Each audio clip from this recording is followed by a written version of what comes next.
இன்று எங்கு பார்த்தாலும் பிறரை எடை போடக்கூடிய தராசுகளையும், பிறரை விமர்சிக்கக்கூடிய எழுத்துக்களையும், பிறருக்கு தீர்ப்பு கொடுக்கக்கூடிய விதிகளை மட்டுமே பார்க்க முடிகிறது.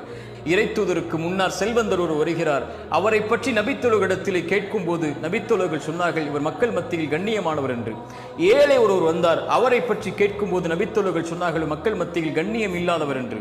இறைத்தூதர் சொன்னார்கள், நீங்கள் கூறிய கண்ணியம் உள்ள அந்த செல்வந்தர் உலகம் முழுக்க இருந்தாலும் இறைவனிடத்தில் மேலானவர் உங்கள் மத்தியில் கண்ணியம் இல்லாத அந்த ஏழைதான் என்று.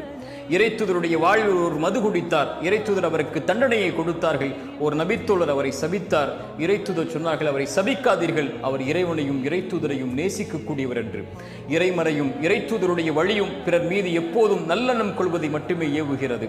குறுகிய மனப்பான்மை உள்ளவர்கள்தான் பிறர் மீது எப்போதும் தீ எண்ணம் கொள்வார்கள், பிறருக்கு எப்போதும் தீர்ப்பு கொடுப்பார்கள். நம்மை குற்றவாளியாக கருதி பிறரை நல்லெண்ணத்தில் தீர்ப்பு கொடுக்கக்கூடிய மனிதர்களாக வாழ்வோம்.